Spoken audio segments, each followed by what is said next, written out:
Muy buenas tardes con todos y todas. Un jueves más para llegar a sus hogares con un mensaje, como siempre decimos, para que los pongan en práctica, para que ustedes y sus familias aprendan un poco más sobre lo que estamos viviendo en nuestro día a día.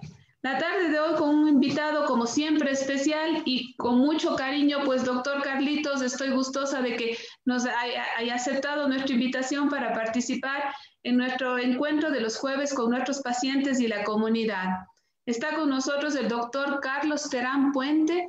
Él fue consultor de la OPS, donde que tuve el gusto de conocerle, y desde esa experiencia tan bonita y esos trabajos tan interesantes que realizamos, doctor Carlitos, pues hemos estado hasta el día de hoy conectados y siempre tratando de buscar el mejor beneficio para nuestra comunidad. Les cuento a ustedes que el doctor Carlos Terán Puente es profesor titular de la Universidad Estatal de Milagro, UNEMI en sus siglas, es coordinador del Observatorio Académico de la Pandemia, máster en salud pública y pues con una amplia trayectoria en el campo de la medicina y de la docencia. Con este pequeñísimo y en resumen el currículum del doctor Carlitos le damos la bienvenida. Muchas gracias. Buenas tardes, Anita. Buenas tardes a todas las personas que están conectadas. Para mí es un honor y un gusto realmente estar con usted y sobre todo ser huésped de la Casa de la Diabetes, una institución que yo la siento muy significativa y emblemática para el Ecuador, porque lo que ustedes hacen realmente debería multiplicarse por 1000 para llenar las necesidades de las personas con condiciones crónicas. Así es que gracias, Anita, por haberme dado este honor de acompañarle en esta tarde invernal, un poco lluviosa por acá. Bueno, nosotros hoy hemos tenido un día medio abrigado. Esperemos que la noche no nos cojan las lluvias. Doctor Carlitos, justamente la tarde de hoy vamos a hablar de un tema muy importante que ha generado algún tipo de preocupación en la comunidad, ¿no es cierto? Y es la formación de los profesionales de la salud, cómo se está manejando este tema durante esta pandemia. Vamos a ir desarrollando este tema, pero cuéntenos usted, ¿cuál ha sido su experiencia durante este tiempo en pandemia en el campo académico? Ya, posiblemente una de las cosas importantes que hay que conversar antes o situarle como un contexto es que las universidades públicas como la Universidad Estatal de Milagro, en la que tengo también el privilegio de trabajar, son las que mayor cantidad de estudiantes de, de formación de profesionales hacen en el Ecuador. Para tener una idea de esto, si nosotros vemos que en el Ecuador para el año 2020, para el 2020, había 106,000 cupos más o menos. De estos 106,000 cupos, la gran mayoría son ofertados por las universidades públicas. Seguramente el 85%. Entonces, 85% de profesionales se forman en universidades públicas. Y claro, esto significa reconocer también a quienes estamos formando. En el caso de nuestra universidad es un privilegio saber que estamos, bueno, tenemos actualmente la Universidad Estatal de Milagro tiene más o menos 23,000 estudiantes. La mitad son estudiantes que ya desde hace 6 años están haciendo formación en línea en una serie de carreras. Y la mitad, un 10,000 y algo más, están haciendo formación presencial. Y de la formación presencial tenemos en ciencias de la salud, tenemos enfermería, nutrición, fisioterapia por el momento. Ahora, ¿qué es lo interesante? Que bueno, en nuestra universidad tiene ahora estudiantes de todo lado por este motivo, incluyendo estudiantes en Alemania, en Italia, en Estados Unidos, Wow, qué con la interesante. educación en línea que Virtual, tenemos, ¿no? la virtualidad. Seguramente somos la universidad pública la más grande del país. Somos de paso la universidad pública que más cupos ha ofertado en este año para la educación superior. Más de 14,000 cupos fueron ofertados. De eso se llenaron, si no estoy mal informado, como 11,000. Pero la Universidad Central del Ecuador, por ejemplo, ofertó 4,000 cupos en este año, mientras que la Universidad de Guayaquil ofertó 7.000. Esto nos da un poco la idea de cómo la Universidad Estatal de Milagro, la UNEMI, está haciendo grandes esfuerzos por eh, ofrecer la mayor cantidad y la mejor calidad de educación a sus estudiantes. Ahora, ¿cuál es el target poblacional de nuestra universidad, por decirle de alguna manera? Nosotros estamos trabajando con población que sobre todo en un 50% proviene de familias de los niveles socioeconómicos bajo y medio bajo. Eso quiere decir que el 50% de nuestros estudiantes, una gran parte de ellos, es la primera generación que llega a tener un hijo en la universidad. Y es un honor y es un privilegio, porque estamos sirviendo a los trabajadores del campo, a los hijos de los trabajadores de la ciudad, a los hijos de la gente que lucha muy duro para tener el pan de cada día. Y esto nos lleva de la mano a otra conclusión. No se puede hablar de educación universitaria si no miramos hacia quienes se dirige y quienes acceden a esa educación universitaria. Y por tanto, nos pone de frente, en el espejo nos pone una sociedad desigual, una sociedad inequitativa, una sociedad en la que la gente tiene que, en su mayor parte, pelear centavo a centavo lo que le permite sobrevivir. Entonces, eso hace y nos obliga como universidad, y ese yo creo que es el pálpito general de las autoridades, de quienes estamos haciendo docencia, hacer el máximo esfuerzo por la máxima calidad. Porque sabemos que, primero, el estudiantado de UNEMI requiere tener una profesión para poder sostenerse y sostener a su familia en el estricto sentido. Y por otro lado, obviamente tenemos que buscar profesionales que empujen el desarrollo social, económico, el desarrollo humano del país. Y Pero eso doctor, de hecho, justo aquí solo le hago una aclaración. Es claro, justamente ese motor el que motiva a la comunidad a educar o a esforzarse para que su hijo vaya a las aulas universitarias. Pero muchas de las veces también hay restricciones por el tema del trabajo, el entorno social, laboral. ¿Cuál es su experiencia dentro de estos espacios? a ver, yo diría que siempre para los estudiantes de las universidades públicas y más aún en las universidades que están haciendo formación de profesionales de la salud, enfermería, medicina, nutrición, etcétera. El tema de los cupos es un tema muy supeditado al desarrollo de los servicios públicos. Si las universidades privadas de alguna manera resuelven el tema de las prácticas preprofesionales, por ejemplo, en clínicas privadas, en hospitales privados, mientras que los estudiantes de nuestras universidades deben buscar ese cupo en los servicios del Ministerio de Salud, del IES, Estatales. etcétera, con quienes hay un tipo de convenios. Sin embargo, las restricciones económicas que está teniendo el Ministerio de Salud, por ejemplo, le ha llevado a plantear que no va a abrir más cupos para internos rotativos, que no va a abrir más cupos para, ya vemos todo el problema que hay con los posgradistas, con médicos residentes de posgrado, a quienes realmente se les hace pasar injusto vía crucis por su contratación, por el pago de su trabajo, porque definitivamente los hospitales públicos giran, muchos de ellos, alrededor del trabajo de los posgradistas y de los internos rotativos en otro sentido. Entonces, esto, claro, dificulta en términos de la formación integral que deben tener los estudiantes. Y en el caso nuestro, claro, aparte de que en la pandemia hemos debido mover, digamos así, aplazar la ejecución de determinadas prácticas presenciales, hemos podido transformar todo lo que era una educación presencial en una educación virtual. Virtual. Sí. Para UNEMI no fue mayor problema, porque ya teníamos una serie de carreras que eran totalmente en línea, totalmente virtuales, y otras semipresenciales desde hace años. Entonces, el momento en que se siente el desafío de que todo tenía que volverse virtual, yo diría que de alguna manera teníamos un buen camino andado, un camino que otras universidades públicas no lo habían hecho.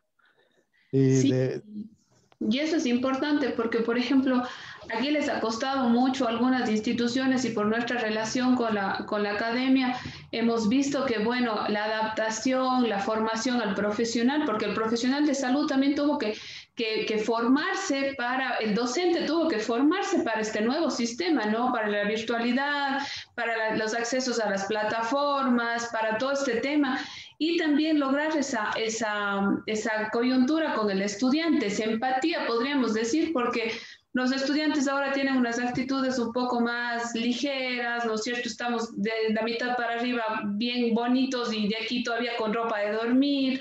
Entonces, ¿cómo ha sido esa experiencia? Bueno, usted por suerte nos dice que ustedes tenían algún camino recorrido, pero nos tocó de la noche a la mañana cambiarlo al 100%.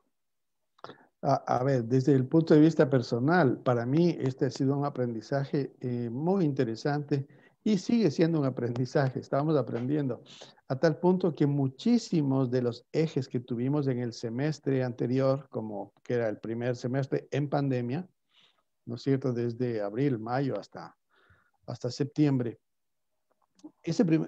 elementos que se desarrollaron y se veían válidos para ese momento, en este segundo semestre, después de una evaluación, han sido cambiados.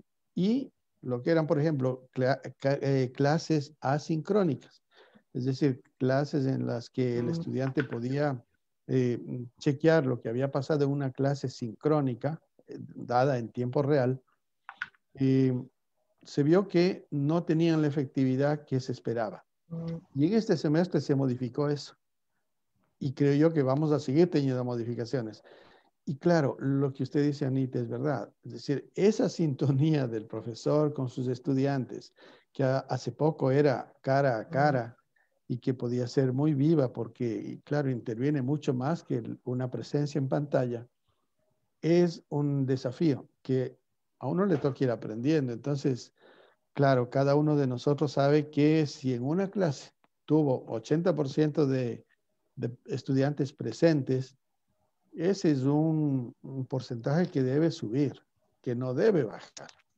Y para eso, claro, nos esforzamos empleando primero un tipo de lenguaje, empleando recursos. Nuestra universidad estableció todo un programa intensivo para poder disponer de recursos en línea que permiten hacer digamos, más ameno el hecho de la clase virtual. Ahora, siempre, tanto en lo presencial como en lo virtual, yo creo que la responsabilidad descansa en quien aprende. Y eso a veces no se entiende bien. Ni siquiera nosotros como docentes lo entendemos bien, porque pensamos que somos los que estamos dando el conocimiento, enseñando tal materia. Cuando no es así, en realidad hay un aprendizaje y nuestra tarea es motivar a esas personas que están formándose como profesionales, motivarlas lo suficiente para que empiecen, sigan, mantengan y mejoren su propio aprendizaje a través de la lectura, del análisis de casos, en mi caso, en las materias que doy, en el análisis de casos en películas, lectura de libros y, claro, control de las lecturas, etcétera. Pero yo creo que ese debe ser un pensamiento central en la formación y sobre todo en salud. No, yo no enseño. Y eso es algo que yo siempre les repito desde el primer momento a los estudiantes. No esperen que yo les enseñe nada. Les voy a ayudar a aprender lo que ustedes quieran aprender. Porque si hay una prueba virtual y usted se paga a alguien para que le haga la prueba bien o simplemente hace la prueba sin el conocimiento suyo, sin aplicación de su aprendizaje, es una responsabilidad que tiene que asumir. Ya no podemos hacer nada nosotros. Y esa es un poco, yo creo, la línea en la que se mueve nuestra universidad. Saber que no somos la varita mágica que forma profesionales, sino facilitadores de un proceso de aprendizaje de responsabilidad, de capacidades de autoaprendizaje, de sentir que la autoeducación debe ser permanente, y eso en salud, como usted sabe, Anita, es mucho más importante, ¿no? Y que cada uno sepamos que tenemos que todo el día, todo el tiempo actualizarnos. Pero aquí también viene una situación y es lo que muchas personas o quizás las personas que estamos relacionados en el tema de salud hablamos y es el tema de las prácticas. O sea, la teoría es fundamental y como usted nos ha acabado de explicar muy bien, la construimos de pronto desde nuestra iniciativa, desde nuestro deseo, desde nuestro involucramiento, porque también tiene que haber esos factores asociados para que el estudiante desea involucrarse mucho más en su formación. Pero ¿qué pasa con la parte práctica? Nosotros hemos estado, bueno, en estos meses de confinamiento, hemos estado viendo que, por ejemplo, el estudiante que está en séptimo o sexto ciclo o ya está cerca de acabar su carrera, por ejemplo, en el área de medicina, ya le tocaba estar dependiendo del ciclo o en las cirugías o en algún espacio donde que en la vivencia, en la realidad, van pues acrecentando mucho más sus conocimientos y esto se ha visto restringido. ¿Cómo, qué alternativas se les puede dar a este grupo de estudiantes? ¿Cómo se puede sustituir o cómo se puede manejar esta parte de la práctica dentro de la formación académica? A ver, yo creo que hay una parte que es básicamente sustituible, que es la formación básica, ¿no es cierto? A través de el estudio con simuladores, simuladores humanos, simuladores de parto, simuladores o fantomas que son posibles en la formación básica. Nosotros contamos con laboratorios que tienen ese tipo de simuladores. También tenemos grandes salas de anatomía, digamos así, con pantallas gigantes que permiten lo mismo, el aprendizaje de lo básico en términos de la anatomía y la fisiología. Sin embargo, hay otras cosas que no es posible aprender si no es vivencialmente. Y yo diría, lo primero, la relación con las usuarias y los usuarios, la relación con las personas. Y eso es insustituible en el nivel primario, dentro de los servicios hospitalarios, en la consulta, etcétera, en la educación con la comunidad. Y esos espacios por el momento han sido aplazados en nuestra universidad. No podemos hacerlos porque lo que hay como, pero hay cosas que no se ha podido. Entonces, en realidad, la práctica como tal no puede ser realizada en este campo en el que la interacción humana es indispensable. Y claro, ahí también nos toca, y en eso nos esforzamos y buscamos que sea lo posible, una interacción que vaya más allá del espacio hospitalario.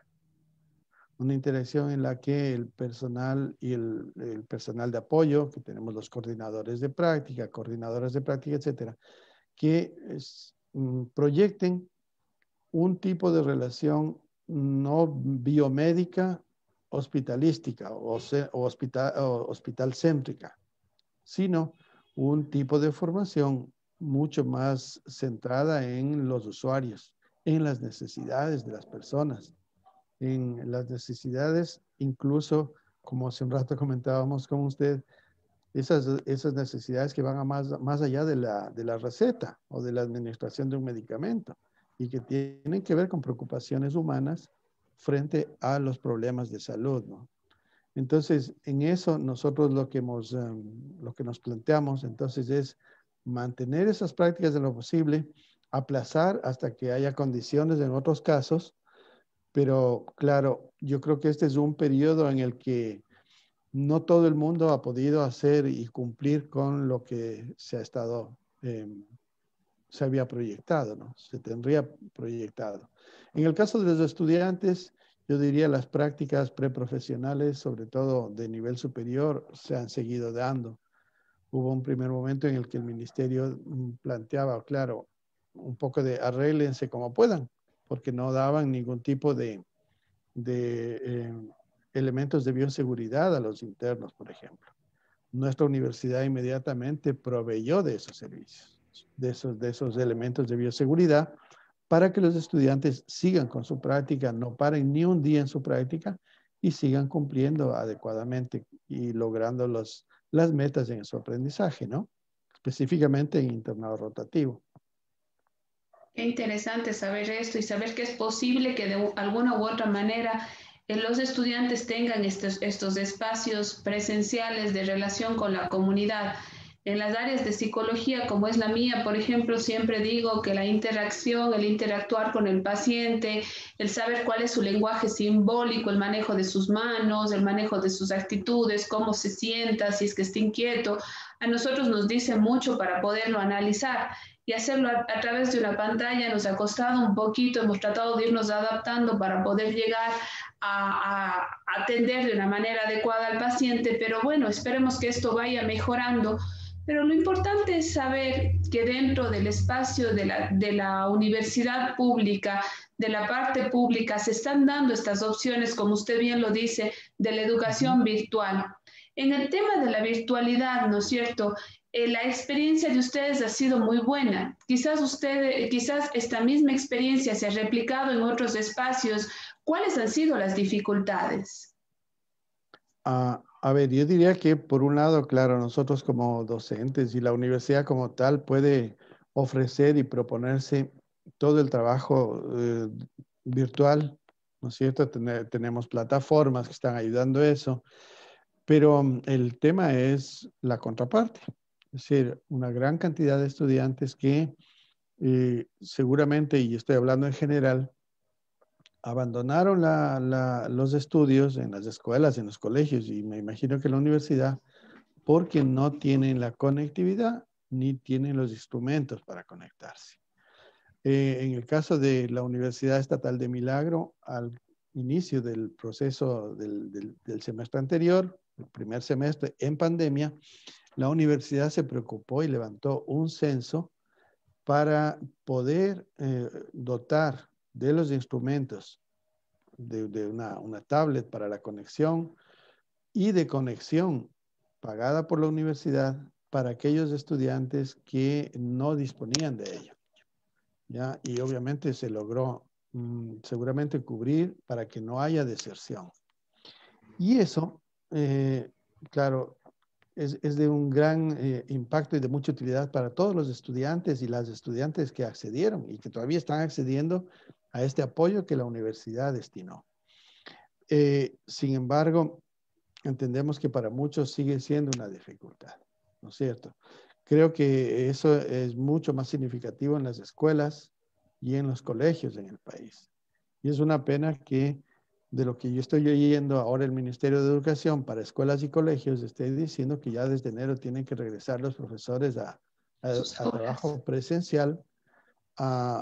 No sé qué cambió, no sé qué cambió de hace 3 meses a hoy, pero yo entiendo que la única gran diferencia puede ser la vacuna contra la COVID-19, lo que permita decir, bueno, vamos a las aulas. Sin embargo, claro, hay cosas que el gobierno y el Ministerio de Educación no se ha planteado dar respuesta. Y es toda esa población que no está recibiendo una educación virtual como debería y como muchos o un sector de los estudiantes sí puede acceder, ¿no? Desde su casa con conexión y con medios, con una laptop, con un teléfono inteligente. Yo creo que ahí siempre hay digamos, un vacío que no puede ser llenado. En el caso nuestro, la universidad lo ha hecho en la medida de sus posibilidades, porque hay que decirlo que a pesar de tener la gran oferta que le comentaba como universidad pública, no tenemos un tratamiento presupuestario igual desde el Estado. El per cápita de presupuesto de nuestra universidad debe ser incrementado para que esté a la altura del per cápita de otras universidades. O sea, porque no hay motivo para que sea inferior. Más bien debería ser más alto. Y porque está cubriendo un amplio número de estudiantes, ¿no? Por la cobertura que brinda. Sí, sí, sí, sí. Tenemos un mensaje en el Facebook y nos ha escrito Ali Kausai y dice, la información puede llegar con cualquier metodología, pero la parte procedimental y actitudinal junto a la ética se hace entre personas. Creo que es justamente lo que hemos estado conversando, doctor Carlitos, la interacción, el interactuar es muy importante y esa empatía que podemos llegar a tener. También nos comenta y dice, una de las más nuevas tendencias en la formación médica es la educación basada en la comunidad. Le queremos agradecer mucho a Ali que está participando mucho en este tema y también nos dice un tercer criterio, dice uno de los criterios importantes a evaluar en la educación virtual es el burnout de los profesores. Creo que es muy importante. También nos dicen, pues bueno, que la cobertura del Internet es exclusiva para el sistema de salud en general, que no hay la cobertura en el área rural, lo que ha ocasionado lo que estamos justamente terminando de conversar. Queremos agradecer a todas las personas que nos están viendo, que nos están siguiendo. Gracias por sus comentarios. Los estamos teniendo en cuenta, pues, y responderemos a sus inquietudes. Así es que gracias a las personas que nos ven dentro y fuera del país, por siempre conectarse con nosotros los jueves. Y pues hoy en la tarde tratando este tema tan interesante de justamente cómo es la cobertura de la academia, en este caso de la universidad pública, en las carreras de salud. Para ir adentrándonos un poco más en el tema, doctor Carlitos, y en la experiencia que ustedes tienen, por ejemplo, hemos hablado un poco de la parte médica, pero ¿qué pasa con las áreas asociadas, enfermería, nutrición, las áreas que ustedes mantienen? ¿Cómo se ha podido manejar esto durante la pandemia? O sea, ¿qué se ha podido hacer? Hacemos un poco de énfasis en el tema de la pandemia porque es la que nos ha generado justamente estas restricciones y algunos inconvenientes en estas situaciones ya de puestas en práctica o de conocimientos de los estudiantes. Claro, bueno, quisiera saludar a Ali Kausai, el compañero Carlos Rojas, seguramente. Un abrazo para Carlos, hace un trabajo magnífico, admirable en comunidades indígenas de Bolívar, de Tungurahua, con el Hospital Ali Kausai. Ha sido una labor como muy, muy dedicada, muy centrada justamente en la comunidad, como Carlos dice, ¿no?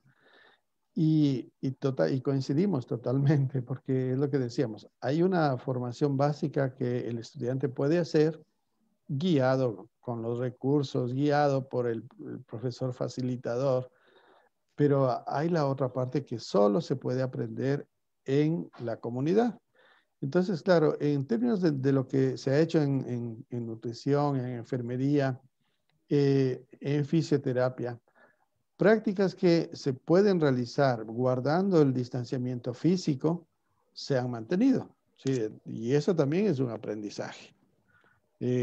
Yo recuerdo todo lo que tuvimos que vencer como profesionales en abril en Manabí, en donde yo estuve apoyando una experiencia justamente de trabajo en la pandemia. En los próximos días tendré el gusto de hacerle conocer un pequeño manualito para voluntarios comunitarios de cómo trabajar y acompañar a las familias en pandemia. Pero había que vencer toda una resistencia y convencerse de que era posible estar haciendo trabajo presencial en la comunidad, guardando las medidas de bioseguridad, guardando las medidas de distanciamiento físico. Y yo creo que ese también es un aprendizaje para el personal de salud, para el profesional de salud, porque hoy es la COVID-19, mañana puede ser el cólera, puede ser cualquier otro tipo de pandemia. Dicen los especialistas que de aquí entramos en un ciclo en el que van a repetirse muchas de estas situaciones, ¿no? Y en eso la universidad ha trabajado, es decir, prácticas susceptibles de no romper, de no poner en riesgo la salud con los estudiantes se mantienen y otras que simplemente no se pueden dar, ¿no? Por el tipo de lugar en el donde va a trabajar usted, donde va a hacer la práctica, o por el tipo o por el número y aglomeración de personas que puede haber, etcétera. Pero creo que eso sí ha sido muy claro en la universidad, es decir, mantener el equilibrio entre todo aquello que usted puede realizar como aprendizaje incluso en pandemia y esperar, aplazar aquellas cosas que no se pueden hacer. Y en eso nos mantenemos. Y aquí una pregunta muy personal. ¿Cómo ha vivido usted esta situación como docente en su relación con sus estudiantes? ¿Cómo ha vivido esta situación? Porque la perspectiva desde la academia amplia está como que normada y uno tiene que seguir esos pasos. Pero ¿cómo se ha sentido usted durante todo este tiempo en esta nueva realidad con los estudiantes? Ah, yo diría que extraño mucho porque, claro, son dos grupos que yo tengo educación básica, formación básica, con segundo nivel, con cuarto nivel, ¿no? Actualmente con segundo y tercero. Pero eso quiere decir que mi contacto con los estudiantes durante el semestre presencial es un contacto bastante, yo me esfuerzo por ser un contacto muy amigable. Sí, yo confío mucho en esa capacidad íntima de los estudiantes de que pueden aprender, de que tienen capacidades para aprender y que están motivados por algo más que es simplemente tener un título en una universidad para ganarse la vida, lo cual es súper justo, necesario, indispensable. Y eso implica un contacto humano, ¿no es cierto? Yo diría que esa parte sí extraño. Es decir, hay un conocimiento irreemplazable en el contacto humano. De alguna manera, durante las clases virtuales, clases que a veces son muy numerosas, eh, también combino mucho todo lo que sería una propuesta informativa sobre cualquier tema que estemos hablando con la participación de los estudiantes desde sus experiencias, desde sus conocimientos. Entonces, por darle un caso, estábamos hablando ahora en esta semana, comenzando el semestre en farmacología, y hablábamos de la chinchona, de la cascarilla, ¿no? De todo el aporte que dio América con la cascarilla respecto al tratamiento del paludismo, de las fiebres. Y claro, después de hablar un poco, dije, a ver, bueno, ¿quién de los que está aquí conoce la cascarilla? Y teníamos en el grupo una estudiante de Espíndola que nos contó con pelos y señales todo su conocimiento de la cascarilla y que nos contó que cuando comenzó la pandemia empezó a llegar mucha gente a sacar la corteza de la cascarilla a tal punto que tuvieron que prohibir y poner seguridad para que no destrocen los árboles. Y claro, todo eso nos llevó al hecho de que estamos frente a un arbolito que se está extinguiendo. Hay muy pocos ya en la zona de Loja, sobre todo, Loja y Zamora, que donde más hay, ¿no? Pero bueno, entonces yo creo que eso, y no he perdido en ese sentido la posibilidad de que el contacto virtual sea un contacto desde lo cotidiano, porque también eso fortalece, me parece a mí, el aprendizaje. Yo le cuento que en medio de todo esto, Anita, yo me siento feliz, satisfecho, diría más bien, porque durante mis clases virtuales no he perdido un rating de sintonía.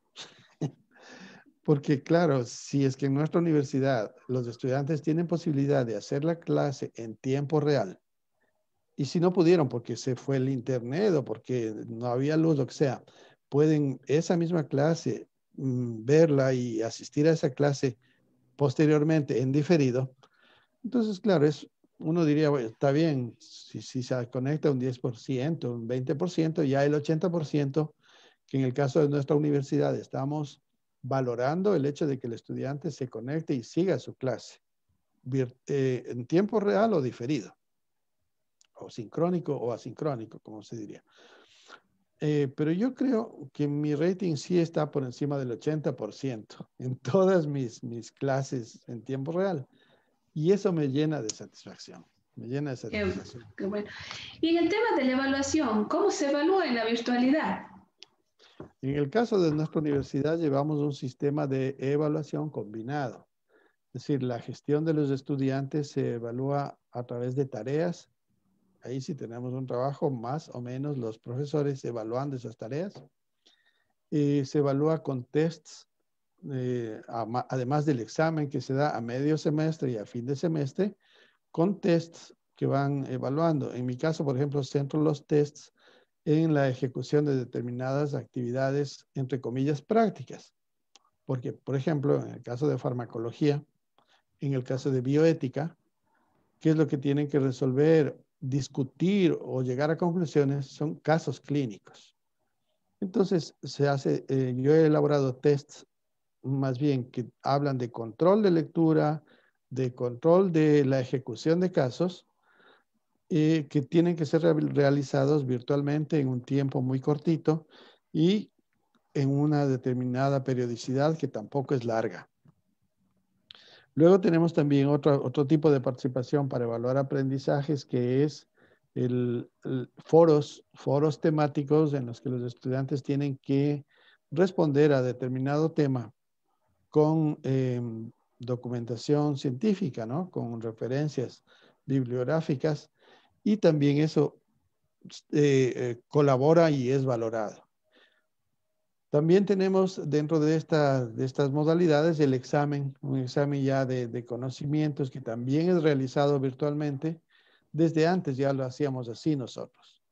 Es decir, preparamos bancos de preguntas. De esos bancos de preguntas, cada estudiante va a recibir un cierto número de preguntas aleatoriamente y tiene un tiempo prudencial para responderlas en un solo intento, ¿no? Yo creo que eso, insisto, pasa a ser responsabilidad fundamental del estudiante. Sabemos que hay gente que comercia con todo y comercian también con dar contestando un examen, o sea, con dar haciendo una tarea utilizando el español así, propio andino, o con dar contestando el examen, ¿no? Sí hay eso. Pero yo creo que la gran mayoría apela a su propio aprendizaje. Y a eso tenemos que apostar. O sea, no tenemos más que mantener la fe en que ellos pueden y que la mayoría va a hacerlo y que va a aprender y que está aprendiendo. Y sobre todo, recuerden que el estudiante, que el conocimiento es propio, ¿no? El conocimiento, el profesor lo brinda desde su experiencia, pero los que vamos adquiriendo, lo vamos haciendo nosotros y nosotros haremos más grande, nosotros haremos más valiosa nuestro aprendizaje si ponemos de nuestra parte. Definitivamente yo creo que a los jóvenes les ha tocado un reto en el tema de la universidad, de la formación, sobre todo las personas que estuvimos acostumbrados de una u otra manera a la parte presencial, a la parte donde que había la interacción, el interactuar, porque no es solo con el docente, recuerden ustedes que interactuamos con el compañero, los trabajos, los diferentes espacios. Yo creo que nos ha tocado una realidad dolorosa en ese sentido por ese tipo de pérdidas, pero que también ha hecho que exploremos nuevos espacios, espacios como justamente el tema de lo que nos ha comentado el doctor Carlitos, ¿no es cierto? Todo este tema de las nuevas alternativas, de las nuevas estrategias, de que a los profesores les ha tocado reinventarse, buscar estrategias metodológicas adecuadas para cada una de las circunstancias y también pues lograr la participación de ustedes a través de una pantalla. Yo creo que el reto ha sido muy, muy, muy grande. Les admiro a los docentes, también les admiro a los chicos. También digo que nuestros estudiantes son los héroes de esta pandemia porque han tenido que cambiar su vida de un momento al otro. Realmente me llena de sentimientos encontrados el estar esta tarde hablando de este tema porque yo creo que esta realidad ha sido dolorosa, por un lado, pero también creo que ha servido para que las familias se unan, se conozcan, algunas se reconozcan y puedan pues salir adelante en este tema. Y no podemos dejar al lado el tema de la academia porque es fundamental. Lo que decía el doctor Carlitos y como que sintetizando, muchos de los padres hacemos esfuerzos para que nuestros hijos se eduquen y para que en un futuro obtengan mejores resultados. Yo creo que debemos valorar también esa parte. Doctor Carlitos, el tiempo es nuestro peor enemigo. Hemos estado ya más de 40 minutos conversando. Nos encantaría que nos deje un mensaje para todos los jóvenes y por supuesto para los profesionales y la comunidad que nos está escuchando en cómo debemos aceptar, asimilar y quizás seguir viviendo esta realidad por el tiempo que nos quede. Claro, Anita. Bueno, yo diría que A nivel general tenemos que hacer esfuerzos muy grandes para que la universidad pública tenga el espacio que debe tener al ser la encargada y la responsable de educar, dar formación y futuro y presente a los hijos y las hijas de los trabajadores y las trabajadoras del campo y de la ciudad. Eso no puede ser escondido. La juventud y las universidades no somos uniformes. La universidad pública está al servicio de lo mejor que tiene un país, que es su clase trabajadora. Y eso tiene que ser valorado. Y ojalá cualquier gobierno, cualquier candidato de los que se entarime, sepa y entienda eso. La universidad pública tiene que ser tratada como merece la clase que nos da de comer y que mantiene el país. Luego yo diría que reafirmo mi fe en las y los jóvenes que estudian en mi universidad y en general en el país, en las universidades. Ellos van a ser los que hagan lo que no hemos podido hacer en términos de transformar una sociedad tan desigual, tan injusta, tan corrupta, y en ellos radica la esperanza y creo que tenemos que mantenerla. Y obviamente siempre y cuando sepamos fomentar ese trabajo junto con la comunidad. Y finalmente yo diría que para los colegas que estamos trabajando en educación, para los que trabajamos en los servicios también de salud, esta pandemia tiene que darnos el empujón y tiene que servirnos de eso, de reafirmar que somos capaces de enfrentar lo que venga, a pesar de que el Estado y su ministerio y su sistema de salud pública tenga y deje muchos vacíos y muchas cosas que no deberían ser así, que no tendrían por qué ser así. Porque yo me pregunto, ¿cómo es posible que el Ecuador ahora no sea capaz de producir vacunas? No digo la vacuna contra la COVID, no, pero las vacunas que estuvo produciendo hasta el año 2012. ¿Cómo es posible que tengamos que comprar suero antiofídico que el Ecuador producía?